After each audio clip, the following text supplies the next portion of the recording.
Malaysia merdeka pada tahun berapa? 31 Ogos 1957. Betul.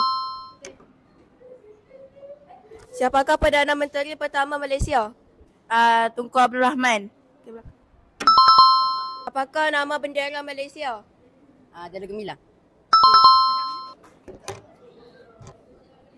Di manakah laungan merdeka dilaungkan? Dewan Merdeka.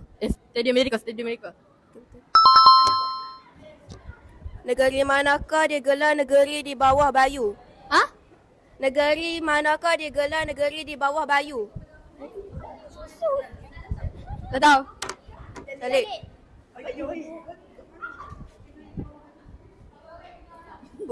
Bunga kebangsaan Malaysia ialah? Bunga Raya. Lagu kebangsaan Malaysia ialah? Negaraku. Sabah dan Sarawak terletak di pulau? Tak tahu. Salib. Ibu negara Malaysia ialah? Ibu negara Malaysia ialah? Salib. Pusat pentadbiran negara berada di? Salib. Ibu negara Malaysia ialah? Kuala Lumpur. Malaysia terdiri daripada semenanjung Malaysia, Sabah dan Sarawak. Betul ke salah?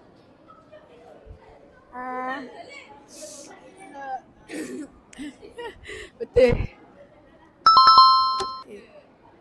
Malaysia dibentuk pada tahun 1963. Betul salah? Salah. Salib. Jawapan dia betul. Malaysia dibentuk pada tahun 1964. Salah. Okey. Warna jalur gemilang ialah hijau, putih dan biru. Betul atau salah? Salah. Yang di-Pertuan Agong ialah Ketua Negara Malaysia. Betul atau salah? Betul. Okey.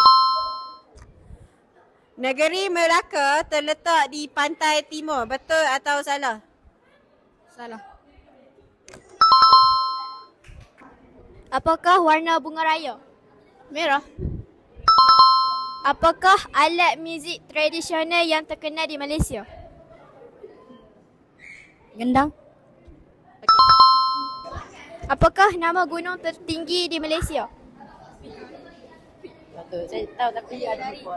Tak tahu. Gunung Kinabalu. Perkataan apakah yang dilaungkan oleh Tunku Abdul Rahman semasa pengisytiharan merdeka? Merdeka. Betul.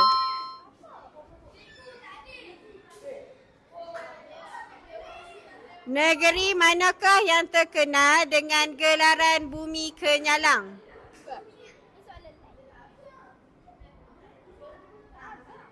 Pulau Utara. Bukan. Clue dia bukan di sebelah utara. Johor. Salah, Salib.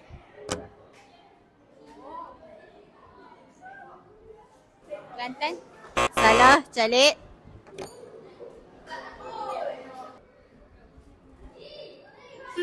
Clue.